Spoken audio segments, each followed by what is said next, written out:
This fruit, in theory, should not thrive in environments that harsh. It explodes with a dense, intense flavor so resinous and pine-like that it divides people. It flowers early in spring when late frosts are still killing most other blossoms, and it endures winters cold enough to crack steel. It has been used as medicine.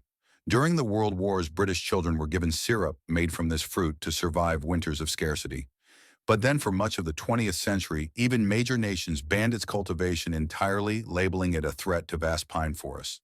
While American orchards chase visually perfect apples for display, Soviet and European breeders quietly perfected a berry engineered to survive frozen lands.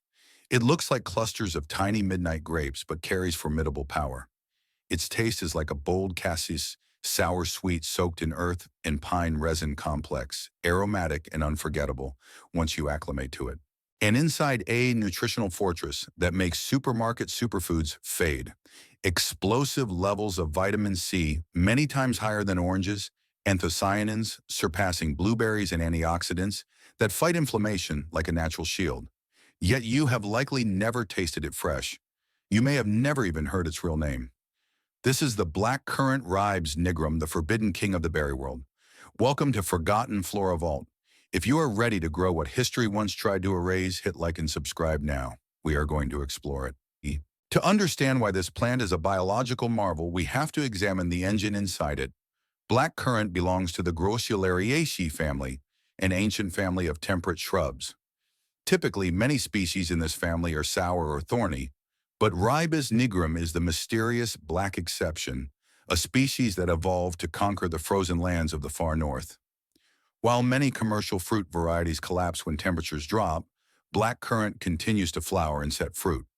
While commercial peach or cherry blossoms will wilt and die if temperatures fall below -2 degrees Celsius, the flower buds and young shoots of blackcurrant tolerate late frosts down to -5 degrees Celsius, while still closed and open flowers survive at -0.5 degrees Celsius to 2 degrees Celsius without damage. Its trunk and wood tolerate cold down to -30 degrees Celsius to -40 degrees Celsius, depending on cultivar. It is truly the steel shield of the berry world. It does not require perfect soil, does not demand intensive care, and is rarely attacked by pests or disease. This is a plant born for scarcity, for places where food is not a choice, but a matter of survival. But the real secret does not lie in cold tolerance. The secret lies in chemistry. And just like honeyberry, we have been sold a lie that blueberry is the king of antioxidants. Let us dissect the structure of that lie. Cut open a commercial blueberry. What do you see? A blue-purple skin on the outside, but pale green or nearly white flesh inside. The antioxidants are concentrated only in the thin outer skin. Now cut open a blackcurrant. The flesh inside is a dense, dark purple-black throughout from skin to core, staining your hands. It is not pale. It is not diluted. That color comes from an unusually high density of anthocyanins, especially delphinidin and cyanidin superpower antioxidant compounds. They are frontline warriors against free radicals. Studies show that anthocyanins in blackcurrant have very high antioxidant activity with ORAC values up to 10,144 to one of the highest among berries. Not only higher than blueberry, but also more potent in reducing inflammation and protecting blood vessels. And there is one number: blueberry will never catch up to vitamin C, a true immune weapon. While blueberries contain only about 10 milligrams of vitamin C per 100 grams, and orange provides about 53 milligrams, blackcurrant can reach 180 to 300 milligrams. That means just a small handful, about half a cup, around 50 to 70 grams, delivers more vitamin C than 3 to 4 oranges without causing insulin spikes from high fructose, like sweet fruits. This is a natural superfruit that enhances immunity, delivers powerful antioxidant protection, and supports cardiovascular health far beyond what blueberries or oranges can provide. We are talking about a superfruit that requires no chemical inputs to grow. Blackcurrant is not new. It is only unfamiliar to many people in the modern West. As early as the 11th century in Russia, this plant was cultivated in monastery gardens, towns, and villages. By the 16th to 17th centuries, it had spread across Europe, becoming an important food source in England, France, Germany, and the Nordic countries. In Russia and Eastern Europe, It was regarded as the berry of vitality used to make jam, wine, leaf tea, and folk remedies to fight illness during harsh winters.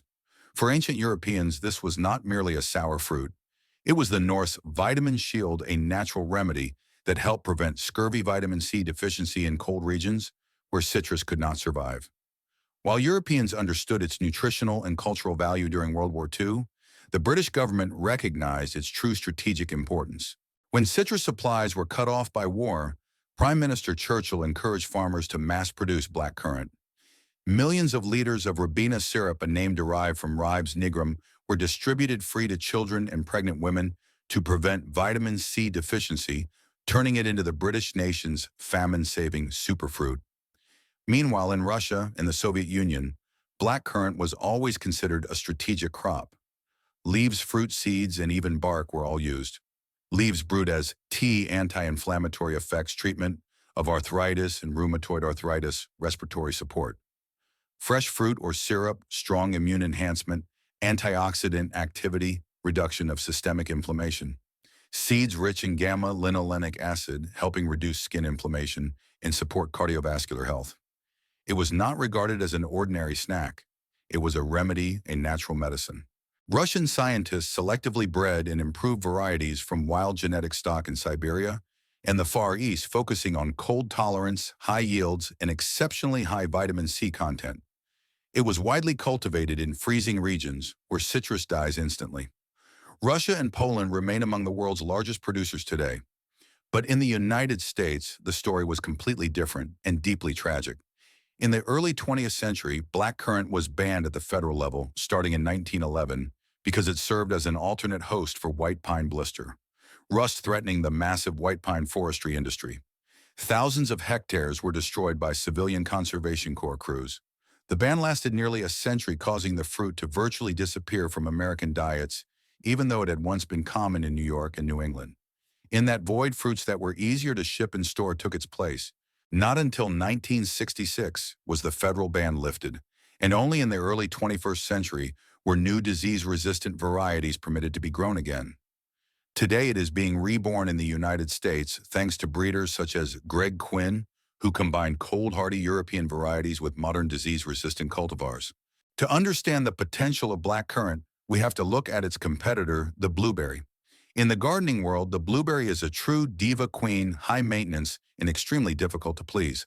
It needs extremely acidic soil with a pH between 4.0 and 5.5. If you live where the soil is neutral around pH 6.0 to 7.0, blueberries become a nightmare. Planted in ordinary garden soil, the plants cannot absorb iron, the leaves turn yellow, and the plant slowly starves to death. To keep them alive, you must buy peat moss, apply elemental sulfur every year, and constantly fight the soil's natural chemistry. Blackcurrant, by contrast, is the complete opposite anti-diva. It thrives across a wide pH range from 5.6 to 7.0, even up to 7.5 in some cultivars, adapts well to organic, rich, well-drained soils, tolerates heavy clay and sandy loam, and requires no sulfur or special pampering. It accepts the soil as it is. But the reason blueberry wins the commercial battle is simple. The industry chose blueberry because of its thick skin. It has a protective, waxy bloom. It can be mechanically harvested, dumped into bins, shaken, and transported thousands of miles without breaking. It is designed to sit on cold shelves for days without staining packaging. Blackcurrant represents the exact opposite philosophy. Its skin is thinner.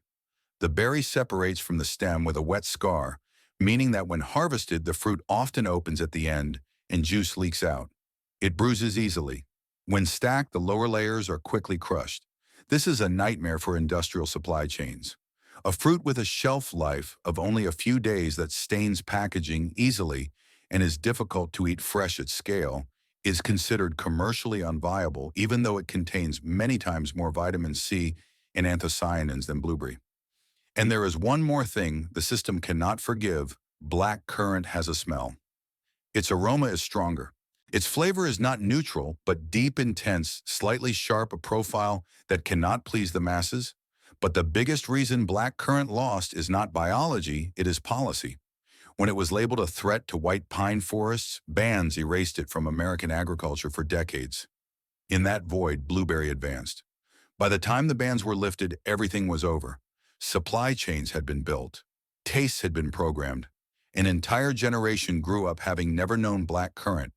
And in the logic of modern markets, what is unfamiliar is treated as if it does not exist. But that very failure is your opportunity. Because the industry cannot control blackcurrant, they do not sell it to you. The only way to experience the fruit that once sustained an entire continent through war and winter is to grow it yourself.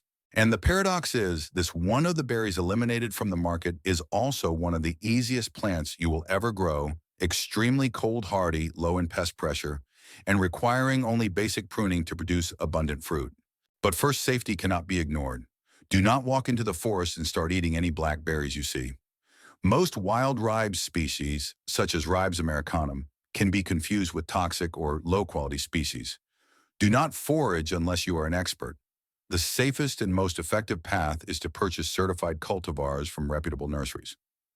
Blackcurrant is a plant born for the north. Northern Europe, Scotland, Norway, Finland, where it is a national berry, Siberia, and the Russian Far East, the cold regions of Scandinavia and Eastern Europe. It thrives in USDA zones 3 to 8, tolerating cold down to minus 40 degrees Celsius. It can tolerate zone 8 if given afternoon shade and sufficient water, but it dislikes the oppressive heat of the deep south. It requires 800 to 1,200 chill hours at temperatures of 0 to 7 degrees Celsius to flower and set fruit properly. In winter, the plant drops its leaves and enters full dormancy. During this time, it looks like dead, dry branches. Do not panic. This is its superpower.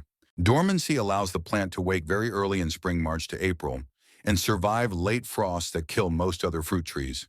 Do not grow blackcurrant from seed if you want reliable results. Seed-grown plants are often wild, poor in flavor, take 3 to 5 years to fruit, and do not retain desirable cultivar traits. Purchase dormant nursery plants or vegetatively propagated cuttings to ensure sweet fruit and high productivity. Unlike honeyberry, most blackcurrant varieties are self-fertile, but planting 2 or more cultivars still increases yield, berry size, and fruit set. With only one plant, you will still get fruit, but fewer and smaller. Popular varieties for home growers include Ben Sarek, Ben Conan, Titania Consort, all selected for disease resistance, cold hardiness, and high nutritional content. The ideal planting time is early spring or late fall. Blackcurrant is not picky about soil. It grows well in loam-like clay and even slightly moist soil conditions many other fruit plants cannot tolerate. Dig a wide hole mulch around the base to retain moisture, and then leave it alone to do its work. The leaves have a strong aroma that deer and elk usually avoid. The fruit ripens early in summer before most insects awaken. A healthy bush can live 20 to 50 years, or even longer with good care. And the flavor, imagine a deep, complex, sweet tart profile somewhere between cassis black grape and aromatic pine resin. It has depth.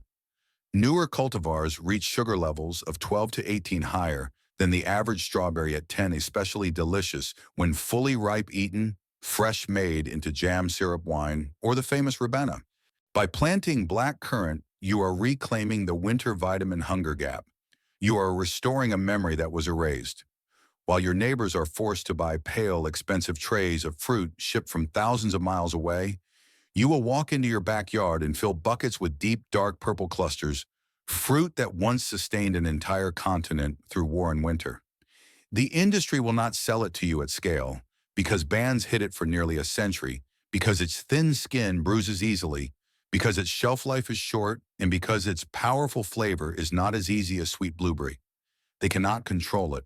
They cannot ship it like a commodity. And that is exactly what makes it the superfruit of real freedom, a plant that only those who grow it themselves can truly own. If you are ready to bring a forgotten plant back into your garden press, like and subscribe to Forgotten Flora Vault. We do not follow trends. We reopen the vault of the land's memory to nourish the future. See you in the garden.